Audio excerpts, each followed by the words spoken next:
Urip ning donya aja kakean dosa nyemplung neraka ning neraka mengko diapakno ning jero kono kowe disiksa kan disiksa-siksane apa wae sing nyolongan ketok tangane sing ngincengan culek matane seneng rasan-rasan suwek cangkeme sing seneng zina ayo apa diket apa nih diketok ayo apa dah balik sing nyolongan ketok tangane ngincengan culek matane sing seneng rasan-rasan suwek cangkeme sing seneng zina pikiran dhewe pikiran dhewe iki nggih nek mriki tempe kemul nek ngene kula besenge nggih nek mriki tempene gedhi-gedhi nek kula ireng tempe mrika lho besengeke ireng-ireng nika nek ngen kula nek nggonamu nggih ayo karang ya wis wong kulon praga ki ireng-ireng kok besengek lho Pak lah ya besenge aku ya ngomongke besenge nggih sing jenengan dahar nika lho ning kae kok kaya ana putih-putihe sithik to kae nika jenenge kanil kanil ki apa kanil niku saking santen oh kelapa nggih dipiur-piurke nang kono kuwi mboten dipiur-piurke le masak niku kangge santan terus kan nek umop terus dados kanil niku oh ayo kok ana putih-putihe iya tempene ireng kok ana putih-putihe tak kira nek sabun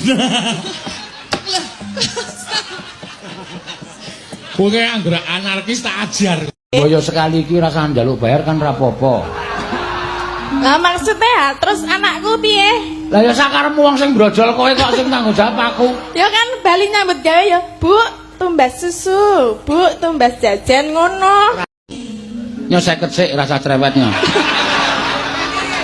sing mambengi nganti gulung-gulung ngono ora dikaki kapan mau bengi aku yang gulung-gulung dhewe kok lah ya mas rak ya pengertian lho mesak tak kei ning ngejak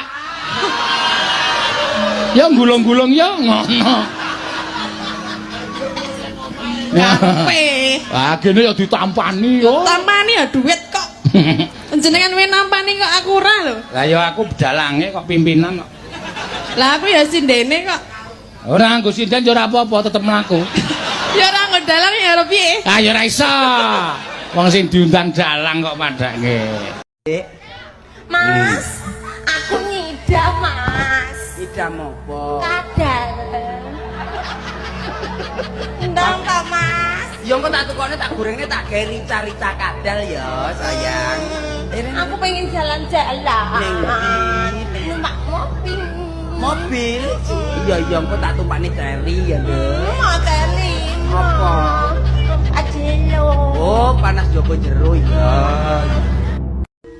wong yen lagi kandrung terus ora peduli mledho sing gunung nah terus wong yen lagi naksir ora peduli perange nuklir berapa nadyan ra duwe dhuwit direwangi kredit bener jarene wis jodoh apa-apa duweke wong loro wong yen lagi kepikat lah kuwi lali kena ki ora peduli dina kiamat nah terus wong yen aku kok dadi kowe kok akon aku wong yen lagi in nyenengi oh nyenengi ora sida inflasi apa mau nyenengi wong yen lagi nyenengi nah terus ora peduli lagi inflasi ki apa nadyan tuh lagi bokek apa direwangi tretek ah wong gaweane ngapusi iki siji wong main loro wong mancing lho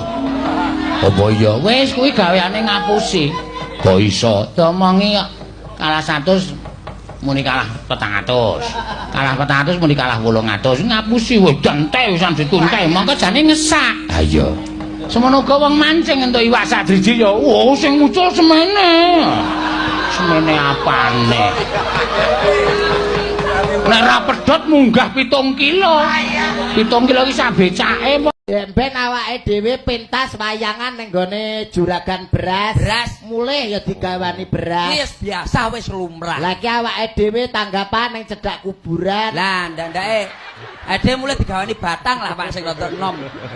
Dadi ku diproduk Ora ning ngono. dadi Iki ngono pasemon. Pasemone apa? Kulun nafsi dha'iqatul maut. Kabeh ning donya sing duwe nyawa mesti bakal mati. Wow. Dalile wonten Mas nggih, Lah dalile niku wonten. kulun nafsi dha'iqatul maut kabeh sing bernapas mesti bakal mati. Tapi saiki wong ndongakne wong mati akeh sing kleru. Lah iso kleru. Kowe biasane nek ndongakne wong mati piye? Biasane piye? Ya ndang apa ki jenenge padang dalane jembara kubure. Ah niki salah. Salah, Mas. Sampean sing dadi kawur kesramudin njajal piye njajal? Piye Mas? Padang dalane biasane Ya padang dalane jembar kubure Ah ya kepripun salah. amale. Salah berarti. Lah, Pak. Saiki nek ndongakne wong mati aja padang dalane jembar kubure. Hah.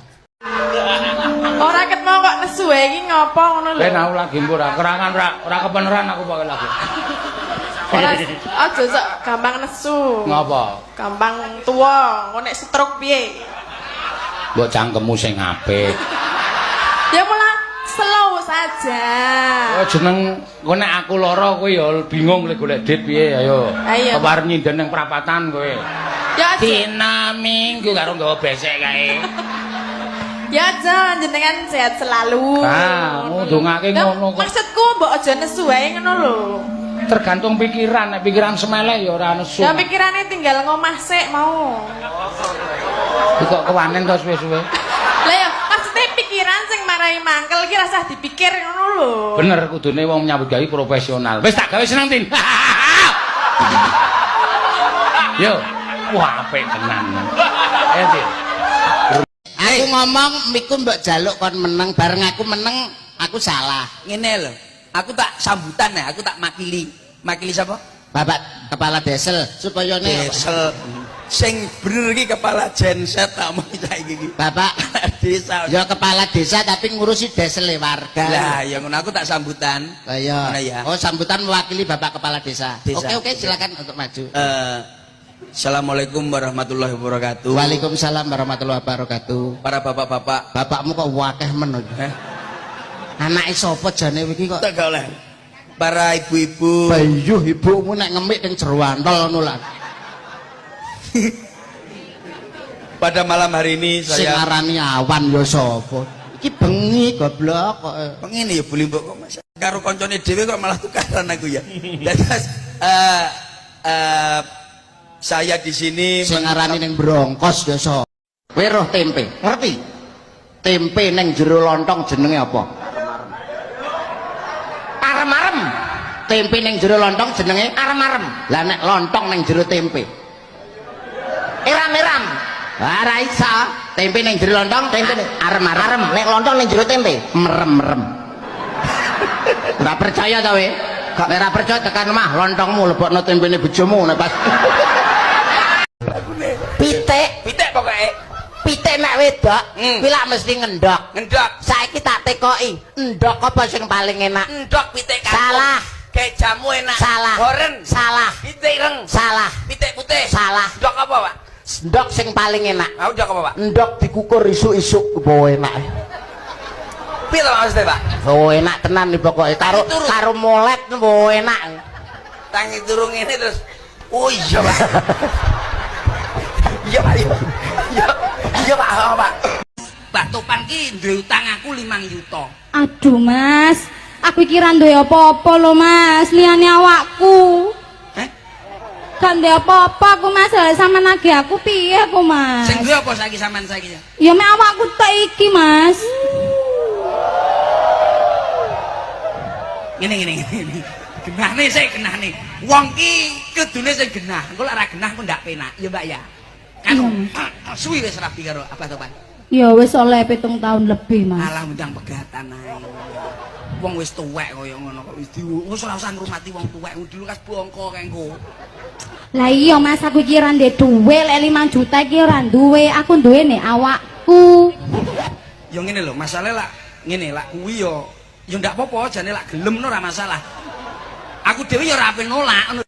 Serius penjenengane Pak Wasis sukses itu karena beliau itu kerja keras. Lah Nyapo lho keras-keras banget empuk ae sing enak lho. Roti empuk kerja sampai keras lho. Ning ndi ning keras Tegese membanting tulang lho.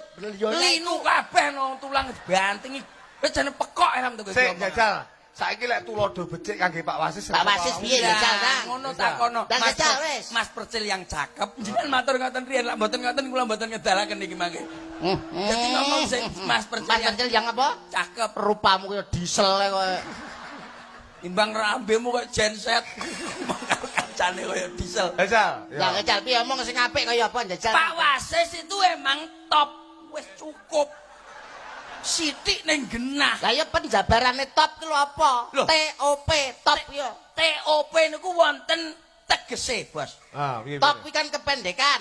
Heeh. Kepanjangane top lho. Allah.